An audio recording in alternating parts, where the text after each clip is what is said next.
Gaza की टूटी फूटी गलियों में 7 साल का अहमद अपनी मां फातिमा का हाथ पकड़े चल रहा था। उसके नन्हे कदमों में अब वो पहले जैसी फुर्ती नहीं थी। कई हफ्तों से उन्होंने रोटी का एक पूरा टुकड़ा नहीं देखा था। आसमान से बरसते बमों के शोर से ज्यादा अब पेट की आग का शोर डरावना लगता था। अहमद की आंखें, जो कभी शरारतों से चमकती थीं, अब धंसी हुई और बेजान थीं। उसका शरीर इतना कमजोर हो गया था कि अब उसे खेलने का भी मन नहीं करता था। उसे बस हर वक्त भूख लगती थी। वो अक्सर अपनी मां से पूछता, अम्मी, आज रोटी मिलेगी? फातिमा के पास कोई जवाब नहीं होता था।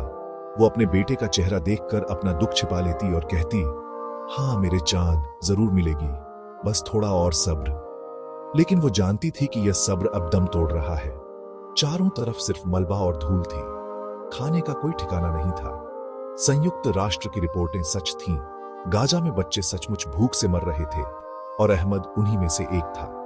रात को जब ठंड बढ़ती तो फातिमा अहमद को अपनी बाहों में कसकर सुला लेती।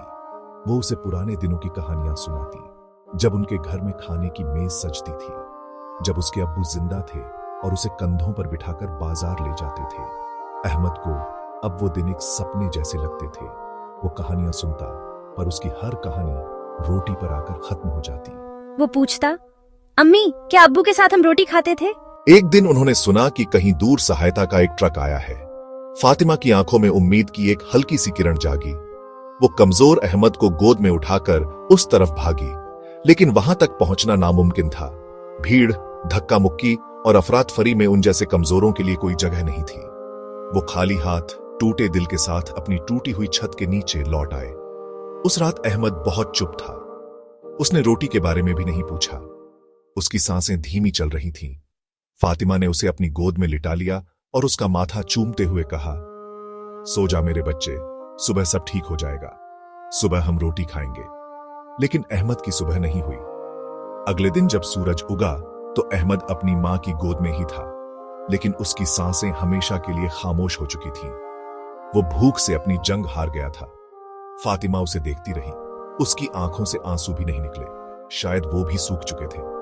उसने अपने बच्चे के ठंडे गालों को चूमा और धीरे से फुसफुसाई, अब तुझे भूख नहीं लगेगी मेरे लाल। गाजा की धूल में एक और कहानी खामोश हो गई। एक और बचपन भूख से हार गया। दुनिया देख रही थी, खबरें बन रही थी, लेकिन अहमद के लिए बहुत देर हो चुकी थी।